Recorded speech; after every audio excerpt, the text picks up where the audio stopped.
शरद पवार यांनी लालबागच्या राजाचं दर्शन घेतलंय। नात रेवती सुळे आणि जावई सदानंद सुळेंसह पवारांनी बाप्पाचं दर्शन घेतलं। लालबागच्या राजाच्या दर्शनानंतर पवारांनी चिंतामणीचं देखील दर्शन घेतलं। शरद पवार लालबागच्या राजाच्या दर्शनाला एकदा मुख्यमंत्री असताना आलेले होते आणि त्यानंतर ते आज लालबागच्या राजाच्या दर्शनासाठी आले। लालबागच्या राजानंतर शरद पवारांनी चिंतामणीचं देखील दर्शन घेतलं।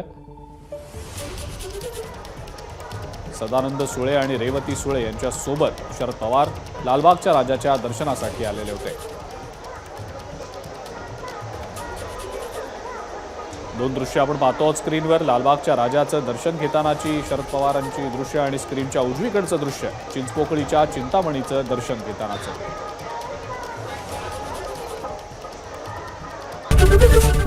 एबीपी माझा, उघडा डोळे बघा नीट।